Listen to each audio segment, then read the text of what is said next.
പരീക്ഷയിൽ 520-ൽ 519 എന്ന് പറയുന്ന ഒരു വലിയൊരു വിജയം കരസ്ഥമാക്കിയിട്ടുള്ള നമ്മുടെ എക്സാമിനറെ സ്വന്തം സ്റ്റുഡൻ്റ് ആയിട്ടുള്ള ഷാഹിദാണ് ഇന്ന് നമ്മുടെ കൂടെ ഉള്ളത്. അപ്പോൾ ഷാഹിദിനായിട്ട് നമുക്ക് കുറച്ച് കാര്യങ്ങളൊക്കെ ചോദിച്ചറിയാം. എങ്ങനെയാണ് ഇത്രയും മാർക്ക്, വെറും ഒരു മാർക്ക് മാത്രമേ മിസ്സായി പോയിട്ടുള്ളൂ, അപ്പോൾ ഇതെങ്ങനെയാണ് ഇത്രയും നല്ലൊരു വിജയത്തിൻ്റെ രഹസ്യമൊക്കെ നമുക്ക് ചോദിച്ചറിയാം. അപ്പോൾ മക്കളെ, യെസ് ഷാഹിദ്, ആദ്യം തന്നെ മിസ്സിന് ചോദിക്കാൻ മാത്രമേ ഉള്ളൂ, ഇതെങ്ങനെയാണ് ഇത്രയും നല്ല മാർക്കൊക്കെ വാങ്ങുക? അതായത് എങ്ങനെയാണ് മോര് ഇങ്ങനെ പഠിച്ചു കഴിഞ്ഞാലാണ് പറഞ്ഞു കൊടുക്കാം? ഇപ്പോൾ മാജിക് എന്ന് പറയാനായിട്ട് കാര്യമായിട്ടൊന്നും ഇല്ല. നമ്മുടെ ഇപ്പം ചോദിക്കുന്നതാണെങ്കിൽ നമ്മൾ പഠിക്കുന്ന ടൈമിൽ നല്ലോണം പഠിക്കുക, ഇത് മാക്സിമം ബ്രേക്ക് എടുത്ത് പഠിക്കാൻ ശ്രമിക്കുക, അതാണ് ചെയ്യേണ്ടത്. ഇപ്പോൾ ഒരു മടുപ്പ് വരരുത്, ബോറടിക്കാൻ പാടില്ല. അങ്ങനെ പഠിക്കുന്ന ടൈമിൽ ബോറിങ്ങും ഉണ്ടാവില്ല, നമുക്കൊരു അതിന് അത്യാവശ്യമായ ബ്രേക്കും കിട്ടും, പിന്നെ നമുക്ക് എഫക്റ്റീവായി പഠിക്കാൻ പറ്റും.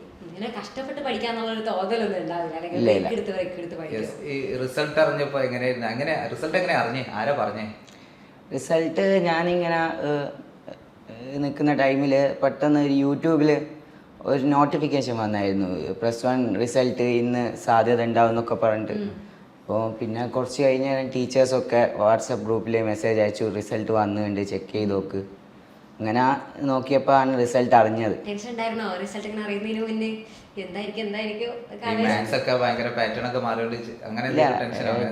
അധികം ഇല്ലായിരുന്നു.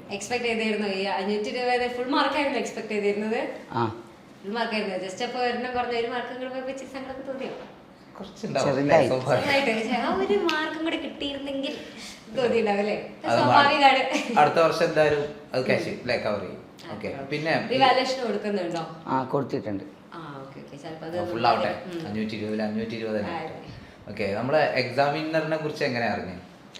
എക്സാമിനറിനെ കുറിച്ച് ഞാൻ അറിയുന്നത്, ഞാൻ 10th പഠിക്കുന്ന ടൈമിൽ ഞാൻ ഈ ശാസ്ത്രമേള സയൻസ് ഫെയർ ഒക്കെ ഉണ്ടാവില്ല, അപ്പോൾ ആ ടൈമിൽ എൻ്റെ കുറച്ച് ക്ലാസ് മിസ്സായിട്ടുണ്ടായിരുന്നു.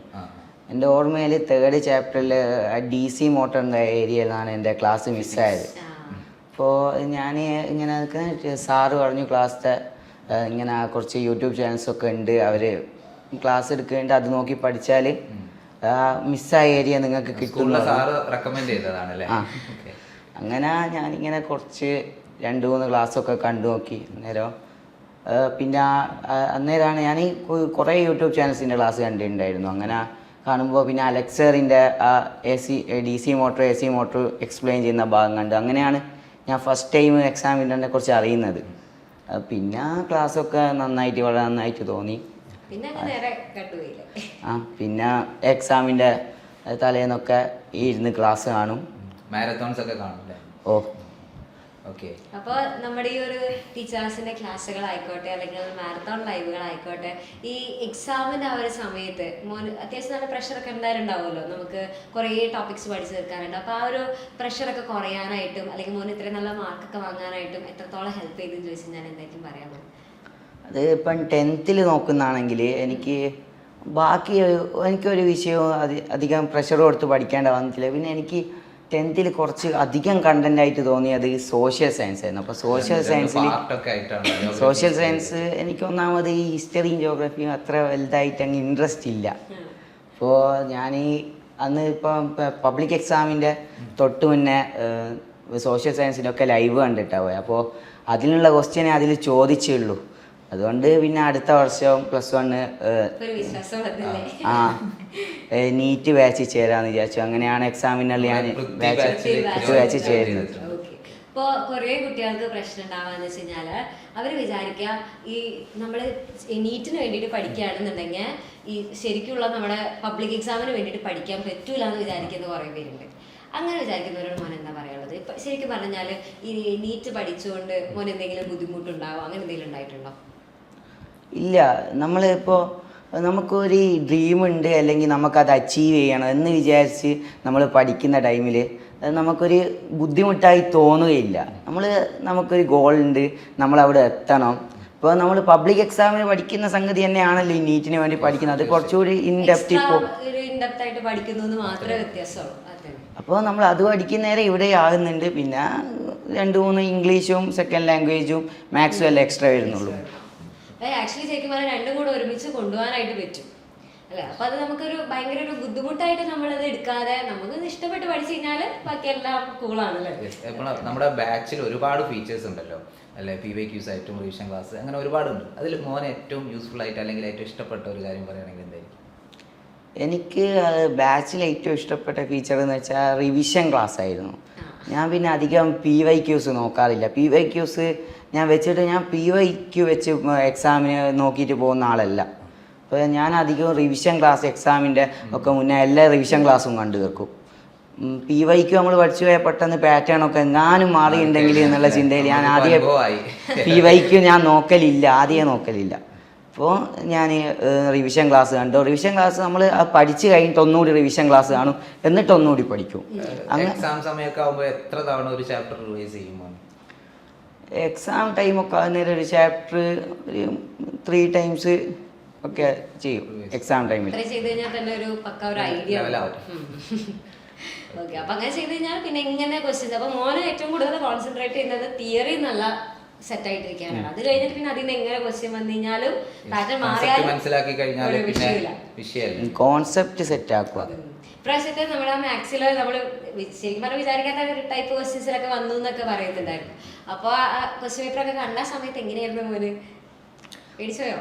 ഇല്ല, എനിക്ക് മാത്സിൻ്റെ ക്വസ്റ്റ്യൻ പേപ്പർ പൊതുവെ എളുപ്പമായിട്ട് തന്നെയാണ് തോന്നിയത്. അത് പക്ഷെ ലാസ്റ്റ് ടൈം ആ സ്റ്റാറ്റിറ്റിക്സിൻ്റെ ക്വസ്റ്റ്യൻ വന്നേരം എൻ്റെ കൂടി ജസ്റ്റ് XI² എന്നുള്ള രീതിയില്ലേ, ആ ഭാഗം ഞാൻ എടുത്തത് FI² XI ആ. ചെറിയൊരു ശ്രദ്ധക്കുറവ്. അതിനാണ് ആ ഒരു മാർക്ക്. പിന്നെ മോനെ എല്ലാവരോടും പറയുന്ന കാര്യം ഇത്രയും നല്ല മാർക്കിട്ട് ഒരു കുഞ്ഞു മാർക്കല്ല സാർ. അത് സാരല്ല. മോനെ ഏറ്റവും കൂടുതൽ ഇഷ്ടപ്പെട്ട വിഷയം ഏതാണ്? എനിക്ക് എൻ്റെ ഫേവറേറ്റ് സബ്ജക്റ്റ് ആയിട്ട് പറയാൻ പറ്റുന്ന ഫിസിക്സാ. കാരണക്കാരനാരെങ്കിലും അല്ലെങ്കിൽ എന്തെങ്കിലും ഒരു റീസൺ ഉണ്ടോ? ഫിസിക്സ് എനിക്ക് ഒന്നാമത് ഇഷ്ടപ്പെടുന്ന എനിക്ക് ഈ ആസ്ട്രോ ഫിസിക്സിൽ അത്യാവശ്യം കുറച്ചൊക്കെ ഇൻട്രസ്റ്റ് ഉണ്ട്. ആസ്ട്രോഫിസിസിസ്റ്റ് ആവാനാണോ ആഗ്രഹം? അല്ല, ഞാൻ ഈ നീറ്റിനാണ് പഠിക്കുന്നത്. പക്ഷെ ചെറുതായി ആദ്യം ഉണ്ടായിരുന്നു. പിന്നെ വിചാരിച്ച് നമുക്ക് പഠിക്കലെപ്പോഴും പഠിക്കാലോ. നമ്മള് 2 എണ്ണം പഠിക്കുന്നത് അതൊരു വിഷയമുള്ള കാര്യമല്ല. നമുക്ക് അതും പഠിക്കാം ഇതും പഠിക്കാന്നുള്ള ആ ഒരു ലക്ഷ്യം മനസ്സിലുണ്ടെങ്കിൽ നമുക്ക് എത്ര വിഷയം വേണമെങ്കിലും പഠിക്കാൻ പറ്റുന്നതാണ്. പഠിക്കാനൊരു ആഗ്രഹം ഉണ്ടായാൽ മതി. നമുക്ക് ലൈഫിൽ എത്ര നാൾ വേണമെങ്കിലും പഠിക്കാം. ഇത് പഠനം എന്ന് പറയുന്നത് ഒരിക്കലും തീരുന്ന ഒരു കാര്യം. ഇപ്പൊ ഞങ്ങളായാലും ടീച്ചേഴ്സ് ആയിട്ട് വെച്ചിട്ട് പഠിച്ചുകൊണ്ടിരിക്കുക. അപ്പൊ അങ്ങനെയാണെങ്കിൽ കുറച്ച് ഇച്ചിരി ഇഷ്ടമില്ലാത്ത സബ്ജക്ട് ഏതായിരുന്നു? ഇപ്പൊ 10ാം ക്ലാസ്സിൽ നമ്മൾ പഠിച്ചു. 10ാം ക്ലാസ് കഴിഞ്ഞിട്ട് ഇനി +1 എത്തുമ്പോൾ ഈ വിഷയം ഇല്ല. അപ്പൊ +1 ഓൾറെഡി ഉള്ള വിഷയം SS അല്ല. ഓക്കെ, +1 ഇപ്പൊ നമ്മൾ പഠിക്കുന്ന ഒരു വിഷയം അതിപ്പോ ഇല്ലായിരുന്നെങ്കിൽ നന്നായിരുന്നേനെ എന്നൊക്കെ തോന്നുന്ന അങ്ങനെ എന്തെങ്കിലും ഒരു സബ്ജക്ട് ഉണ്ടോ? എനിക്ക് +1 അങ്ങനത്തെ ഒരു സബ്ജക്റ്റ് ഇല്ല. എനിക്ക് +1 ഏകദേശം സയൻസിലുള്ള എല്ലാ സബ്ജക്റ്റും ഇഷ്ടമാണ്. പഠിക്കാൻ കുറച്ചും കൂടെ ഒരു എളുപ്പമാണോ ഈ +1? 10 കഴിഞ്ഞിട്ട് 10ാം ക്ലാസ് നമ്മുടെ സ്റ്റേറ്റ് സിലബസിന്റെ പുസ്തകങ്ങളൊക്കെ വളരെ ചെറിയ എന്താ പറയാ കുഞ്ഞാണല്ലേ, പാർട്ടായിട്ട് ഇറക്കും. അപ്പോൾ ഈ +1ന്റെ ഒരു ടെക്സ്റ്റ് ബുക്ക് ഒക്കെ കണ്ടപ്പോൾ മറ്റേ ഒരു എന്താ പറയാ ആ ഒരു ട്രാൻസിഷൻ എങ്ങനെയായിരുന്നു 10ൽ നിന്ന് +1ലേക്ക് എത്തുന്ന സമയത്ത്? കുറച്ച് എല്ലാവരും പറയാ 10 വരെയുള്ള പോലെയല്ല, കുറച്ച് ടഫാണ് +1, അങ്ങനെയൊക്കെയാണോ ഓരോ തോന്നിയിട്ടുള്ളത്? എനിക്ക് ടഫായിട്ട് തോന്നിയിട്ടില്ല. എനിക്ക് തോന്നിയത് ഇത് 10 പോലെ തന്നെ, പക്ഷെ ജസ്റ്റ് ഒരു കണ്ടന്റ് കൂടുതൽ, അത്രേ ഉള്ളൂ. അത് നമ്മൾ ടഫാന്ന് വിചാരിച്ച് പഠിക്കാതിരുന്നാൽ ടഫാന്ന് വിചാരിച്ച് പോവുകയുള്ളൂ. എളുപ്പാന്ന് വിചാരിക്കുക. അതെ അതെ, വെരി ഗുഡ്. മോനിപ്പോ പറയുന്ന കുറെ കാര്യങ്ങള് ഇപ്പൊ ഒത്തിരി സ്റ്റുഡൻസ് ഇത് കേട്ടുകൊണ്ടിരിക്കുന്നുണ്ടായിരിക്കും. അവർക്കൊക്കെ ഇത് ഭയങ്കര ഒരു ഇൻസ്പിറേഷനാണ്.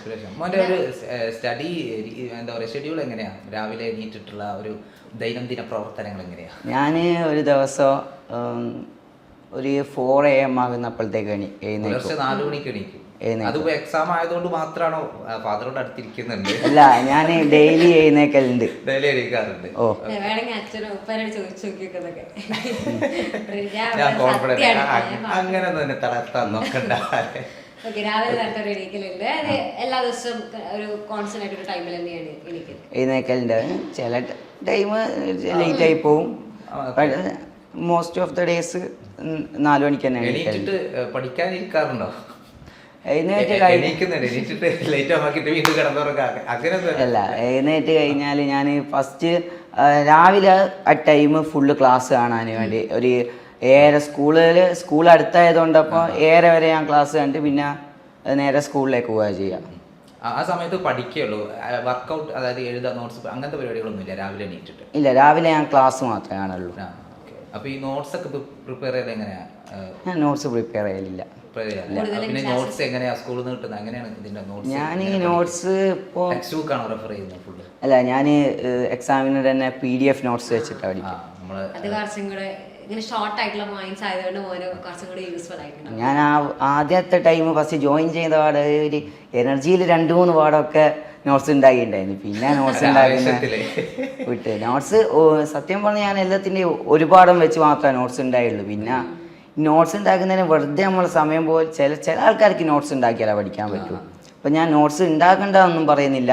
നോട്ട്സ് നിങ്ങൾക്ക് നോട്ട്സ് ഉണ്ടാക്കി വെച്ച് പഠിക്കാൻ എളുപ്പമാണെങ്കിൽ അങ്ങനെ ചെയ്യുക. പക്ഷെ എനിക്ക് പൊതുവെ നോട്ട്സ് ഉണ്ടാക്കാൻ ഞാൻ സ്വന്തമായി നോട്ട്സ് ഉണ്ടാക്കലില്ല. ഓരോ കുട്ടികളുടെ IQ ലെവൽ ഡിഫറെന്റ്, ഓരോരുത്തരും പഠിക്കുന്ന സ്റ്റൈലും ഡിഫറെന്റ് ആയിരിക്കും. അത് ഓരോരുത്തരെ ഡിപ്പെൻഡ് ചെയ്തിട്ടായിരിക്കും. ചിലർക്ക് ഇങ്ങനെ എഴുതി പഠിക്കുമ്പോഴാണ് അവർക്ക് അത് ചിലപ്പോൾ മൈൻഡിൽ ചിലരുണ്ട് ഉറക്കെ അങ്ങോട്ടും ഇങ്ങോട്ടും വായിച്ചങ്ങനെ പഠിക്കുന്നവരുണ്ടാവും അല്ലേ? ചിലർ മൈൻഡിൽ ഇങ്ങനെ വെറുതെ നോക്കി പഠിക്കുന്നവരുണ്ടായിരിക്കും. അങ്ങനെ ഓരോരുത്തർക്കും ഓരോ സ്റ്റൈലാണ്.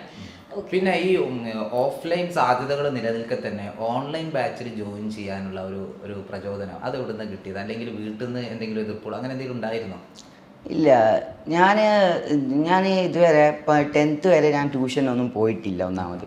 അപ്പോൾ ഞാൻ പിന്നെ ഇത് ജോയിൻ ചെയ്യുന്നതിനും വീട്ടിൽ പറഞ്ഞിട്ടുണ്ടായിരുന്നു നമുക്ക് ഓഫ്ലൈൻ്റെ ആവശ്യമില്ല. പിന്നെ ഒന്നാമത് ഞാൻ വെറും +1 സിലബസ് മാത്രമാണ് ട്യൂഷൻ സെലക്ട് ചെയ്യില്ല. നീറ്റും കൂടി ഉള്ളതുകൊണ്ടാണ് ഞാൻ ഒന്ന് സെലക്ട് ചെയ്യാൻ തീരുമാനിച്ചത്. കാരണം നീറ്റിനൊരു കോച്ചിങ് ഇല്ലാതെ നമ്മളിപ്പോൾ 700+ അല്ലെങ്കിൽ 720 ഒക്കെ പ്രതീക്ഷിക്കുന്നുണ്ടെങ്കിൽ ഒരു കോച്ചിങ് ഇല്ലാണ്ട് നടക്കുകയില്ല. അപ്പോൾ ഞാൻ വിചാരിച്ചു ഒന്ന് ജോയിൻ ചെയ്യുക. അപ്പോൾ നേരാണ് ഞാൻ എക്സാം വിന്നറിൻ്റെ പൃഥ്വി ബാച്ച് നീറ്റ് ബാച്ചിനൊക്കെ കൊണ്ടറിയുന്നത്. ക്ലാസ്സൊക്കെ ഇപ്പോൾ എങ്ങനെ പോകുന്നു? നമ്മൾ ഒരു വർഷം പിന്നിട്ടല്ലോ, എങ്ങനെയുണ്ട് ക്ലാസ്? ക്ലാസ്സുകളൊക്കെ നല്ല ക്ലാസ്സൊക്കെ ആയിരുന്നു. ഒരു നീറ്റിലായാലും നമ്മുടെ ടീച്ചേഴ്സൊക്കെ പറഞ്ഞിരുന്ന കാര്യങ്ങളൊക്കെ സിമ്പിളായിട്ട് മനസ്സിലാക്കി എടുക്കാൻ പറ്റുന്നുണ്ടോ? കുഴപ്പമൊന്നുമില്ല ക്ലാസ്സസ് ഒക്കെ കേൾക്കുന്നതിലല്ലേ? ഇപ്പോൾ ഒരു നീറ്റ് ലെവലിലൊക്കെ പഠിക്കുമ്പോൾ കുറേ ഭയങ്കര കോൺസെപ്റ്റുകൾ നമുക്ക് മനസ്സിലാവാത്തതോ അങ്ങനെ എന്തെങ്കിലുമൊക്കെ ഭയങ്കര ബുദ്ധിമുട്ടുകളോ അങ്ങനെ എന്തെങ്കിലുമൊക്കെ ഫീൽ ചെയ്യാറുണ്ടോ? ഇല്ല, അങ്ങനത്തെ പ്രശ്നമൊന്നുമില്ല. എല്ലാവരും സിമ്പിളാക്കി തരുന്നുണ്ട്. പിന്നെ അല്ലേ ടീച്ചേഴ്സ്, നമ്മുടെ ഒരു ടീച്ചേഴ്സിന് ആക്ച്വലി കുറച്ച് ഇത്തിരി ഡിഫറെൻ്റ് ആയിട്ടായിരിക്കും ടീച്ചിങ് സ്റ്റൈൽ. എല്ലാവരുടെ ഒരു ടീച്ചിങ് സ്റ്റൈൽ കുറച്ചൊരു ഡിഫറെൻ്റ് ആയിട്ടായിരിക്കും. അപ്പോൾ മോൻ എന്താണ് ഇവിടുത്തെ നമ്മുടെ ടീച്ചേഴ്സിൻ്റെ കാര്യത്തിൽ ഒരു പ്ലസ് പോയിന്റ് ആയിട്ട് തോന്നിയത്? പ്ലസ് പോയിന്റ് പറഞ്ഞാൽ ഓരോരുത്തരുടെ ടീച്ചിങ് മെത്തേഡ് ഡിഫറെൻ്റ് ആണെങ്കിലും എല്ലാവരും പഠിപ്പിക്കുന്നുണ്ടല്ലോ, അതല്ലേ നമ്മൾ മെയിനായി നോക്കേണ്ടത്. പഠിപ്പിക്കുന്നുണ്ട്, ഓരോരുത്തർ എങ്ങനെ പഠിപ്പിക്കുന്നുണ്ട് എന്നുള്ളതിലല്ല കാര്യം. അവർ കറക്റ്റായിട്ട് കുട്ടികൾക്ക് കോൺസെപ്റ്റ് എത്തിക്കുന്നുണ്ട്. അപ്പോൾ അതാണ് നമ്മൾ നോക്കേണ്ടത്. നമ്മൾ ചില ആൾക്കാർ എന്താ പറയുക, ഈ ഒന്നാമത് ഇഷ്ടപ്പെടാൻ കാരണം ഈ ഫണ്ണാക്കിയിട്ട് ക്ലാസ് എടുക്കുന്നൊക്കെയാണ്. എനിക്ക് പേഴ്സണലി നോക്കുന്ന നേരം കുറച്ചൊക്കെ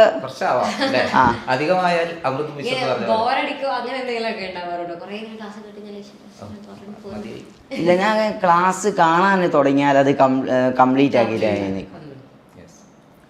അവന് വലിയ സീനൊന്നുമില്ല. അവനൊരു വാശിയുണ്ട്, എനിക്ക് സ്റ്റാർട്ട് ചെയ്ത് കഴിഞ്ഞാൽ എന്തായാലും അടിപൊളിയായിട്ട് അത് തീർക്കണം എന്നുള്ള ഒരു ഇതിൽ വേഗം പഠിച്ചോളൂ. ഓക്കെ, അപ്പോൾ മോന് ഇനിയിപ്പോൾ കുറേ മക്കളെ ഇപ്പോൾ ഇങ്ങനെ വിചാരിച്ചിട്ടുണ്ടാവും. ഇനിയിപ്പോൾ എന്തായാലും ഒരു ഭാവിയിൽ ഒരു ഡോക്ടർ ആകണം എന്നുള്ള ഒരു ആഗ്രഹത്തോട് കൂടി നിൽക്കുകയാണ്. അപ്പോൾ ഇത്രയും നല്ലൊരു മാർക്കൊക്കെ വാങ്ങുന്നത് അവർക്ക്, അതായത് നിങ്ങളുടെ ഇനി ജൂനിയേഴ്സ് ഒക്കെ ഉണ്ടാവുമല്ലോ, മോൻ്റെ ജൂനിയേഴ്സ്, അപ്പോൾ അവർക്കൊക്കെ ഇത് നടക്കൂല എന്നൊക്കെ വിചാരിച്ചിരിക്കുന്നുണ്ടാവും. അപ്പോൾ അവരോടൊക്കെ എന്താ മോന് പറയാനുള്ളത്? നടക്കൂല നമ്മൾ വിചാരിച്ചിരിക്കുന്നതിൽ ഒരിക്കലും നടക്കൂല. നമ്മൾ തീർന്ന് ഉത്തരായി അല്ലേ? ബാക്കി എന്തോ കണ്ടിന്യൂഷൻ ഉണ്ടായിരുന്നല്ലേ? അത് ഇപ്പോൾ നിങ്ങൾ ഇപ്പോൾ അധികം ആൾക്കാരും ചെയ്യുന്നതെന്ന് വെച്ചാൽ ഇന്ന് പഠിക്കാനിരിക്കാന്ന് വിചാരിക്കും, ഇതെന്താകും നാളത്തേക്ക് മാറ്റി വെക്കും, കുറച്ചുകൂടി മാറ്റി വെക്കുക, അങ്ങനെ ലാസ്റ്റ് എക്സാമിൻ്റെ തൊട്ട് മുന്നേ ഉള്ള ദിവസം വരെ അത് മാറ്റി വെക്കും. എന്നിട്ട് എല്ലാം കൂടി ഇരുന്ന് ഒരുമിച്ച് പഠിക്കും. അങ്ങനെ നേരം ഒന്നും പഠിക്കാൻ പറ്റും. കുറേ കണ്ടൻറ് ഉണ്ട്, ഇത് എവിടെ നിന്ന് തുടങ്ങണം എവിടെ അവസാനിപ്പിക്കണം ഒന്നും മനസ്സിലാണ്ട് പിന്നെ ആ വർഷം കംപ്ലീറ്റ് ഇതാവും. +1 ഒന്നാമത് കണ്ടൻറ് കൂടുതലാണ്. നമ്മൾ ഇൻട്രസ്റ്റ് പഠിക്കുന്ന നേരം +1 അധികം അങ്ങനെ കണ്ടൻറ്റായി തോന്നൂലെങ്കിലും ഒരു ദിവസം മുന്നേ ഒക്കെ ആണെങ്കിൽ തീരൂല. കുറേ കണ്ടൻറ് ഉള്ളതുകൊണ്ട് എത്ര ഇൻട്രസ്റ്റ് പഠിച്ചാലും ഒരു ദിവസം പഠിക്കാൻ പറ്റുന്ന ഒരു ലിമിറ്റില്ലേ. അത് അപ്പം നമ്മൾ ഫസ്റ്റിൽ തന്നെ സ്റ്റാർട്ട് ചെയ്യുക. അതാണ് എനിക്ക് മെയിനായിട്ട് പറയാനുള്ളത്. ഫസ്റ്റിൽ തന്നെ സ്റ്റാർട്ട് ചെയ്യുക, എന്നിട്ട് നല്ല രീതിക്ക് പഠിക്കുക. കൺസിസ്റ്റൻസി അതാണ് മെയിൻ. കൺസിസ്റ്റൻ്റ് ആയിട്ട് പഠിച്ചു കഴിഞ്ഞാൽ മാത്രമേ നമുക്ക് അത്രയും നല്ലൊരു വിജയം വേണമെന്നുണ്ടെങ്കിൽ അങ്ങനെ പഠിക്കണം, അല്ലാണ്ട് നടക്കൂല എന്നാണ്. അത് തന്നെയാണ് ഇപ്പൊ നമ്മുടെ 520 വാങ്ങിയിട്ട് ഒത്തിരി മക്കളുണ്ട്. അപ്പൊ അവരെല്ലാവരും പറഞ്ഞ ഒറ്റ ഒരു കാര്യമുള്ളൂ, പോയിന്റ് ഇത് തന്നെയാണ്, സ്ഥിരത. അതായത് നമ്മൾ സ്ഥിരമായിട്ട് എന്ത് ചെയ്യണം, ഇത് ഫോളോ ചെയ്യണം. നമ്മളിപ്പോൾ ന്യൂ ഇയർ ഒന്നിനോ അല്ലെങ്കിൽ സ്കൂള് തുറന്ന ആദ്യത്തെ ദിവസമോ ഒരു പ്രതിജ്ഞ എടുത്തുകൊണ്ട് മാത്രം കാര്യമില്ല, നമ്മളത് കണ്ടിന്യൂ ചെയ്യുമ്പോഴാണ് നമ്മുടെ ലൈഫിൽ സക്സസ് ഒക്കെ വരിക. അപ്പൊ മോന് ഇതേപോലെ തന്നെ നല്ലൊരു അടിപൊളി ഡോക്ടറൊക്കെ ആയിട്ട് മാറാൻ സാധിക്കട്ടെ. അപ്പൊ വടകരയിൽ ഓക്കെ, നമുക്കിങ്ങനെ അവിടെ ഇവിടെ ഒക്കെ കുറെ സ്ഥലത്ത് ഇപ്പൊ ഡോക്ടേഴ്സ് ഉണ്ട്. അപ്പൊ നല്ല ഡോക്ടറെ ആയിട്ട് മാറട്ടെ. അപ്പൊ ഞങ്ങളൊക്കെ ഇനി വയ്യാതെയൊക്കെ വരുന്ന സമയത്ത് ഞങ്ങളൊക്കെ ഫ്രീ ആയിട്ട് ചികിത്സിക്കില്ലേ?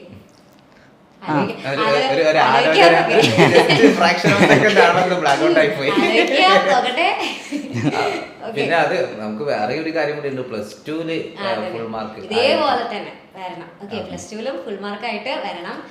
അന്ന് ഇപ്പൊ ജസ്റ്റ് ഇപ്പൊ ഒരു മാർക്കല്ലേ, റിവാലുവേഷൻ കൊടുത്തിട്ടുണ്ട്, റെഡി ആയിക്കോളും, ആ കോൺഫിഡൻസ് ഉണ്ട്.